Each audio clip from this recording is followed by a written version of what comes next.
আমাক ভাত পানী খোৱালে তাৰ পিছতে আমাক এতিয়া 8 বজাত তাৰ পৰা এৰি দিছে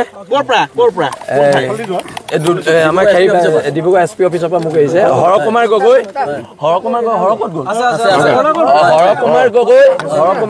মোক আটক কৰি ৰাখিছিলে আৰু হৰকুমাৰ গগৈ আমাৰ কেন্দ্ৰীয় সাংগঠনিক সম্পাদক হয় কিন্তু দুইজনকে পৃথক পৃথক ৰুমত ৰাখিছে সেইটো কথা আমি বুজি নাপাওঁ এই সময়ত আপোনাক আৰক্ষী অধীক্ষক বা আৰক্ষী উচ্চপদস্থ বিষয়ে কিবা আহিছে একো কোৱা নাই কিন্তু এটা কথা স্পষ্ট চক জাতিৰ ক্ষেত্ৰত কোনো কাৰণত আপোচ কৰা নহয়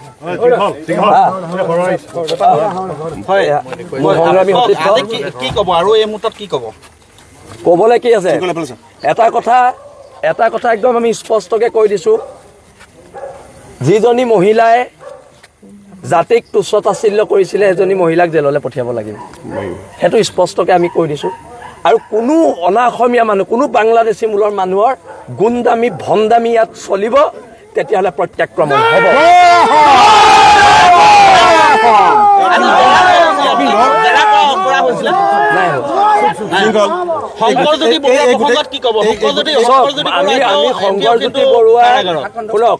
শংকৰজ্যোতি বৰুৱাক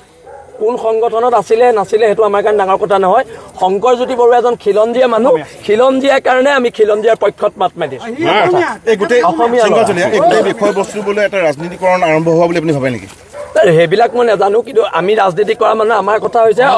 শংকৰ বৰুৱাৰ মুক্তিৰ ক্ষেত্ৰত বীৰ লাচিত খানে কেনেধৰণৰ সংগ্ৰামখন আগবঢ়াই নিব কিমান সংগ্ৰাম কৰি আছোঁ আৰু কৰি যাম আমি সেও মানিছোঁ সংগ্ৰাম চলাই গৈছোঁতো আৰু আচলতে আজি ডিব্ৰুগড় আৰক্ষীৰ চূড়ান্ত ব্যৰ্থতা আজি দুলীয়াজানবাসীয়ে স্বতঃস্ফূৰ্তভাৱে যিদৰে দুলীয়াজান টেঙাখাট টিংৰাই বন্ধ কৰি জাতিৰ প্ৰতি থকা যি স্বাভিমান দেখুৱালে আৰু এইটো কথা দেখুৱালে যে আমি এটা জীয়া জাতি আৰু এটা কথা বহিৰাগত মানুহে বাংলাদেশী মূলৰ মানুহে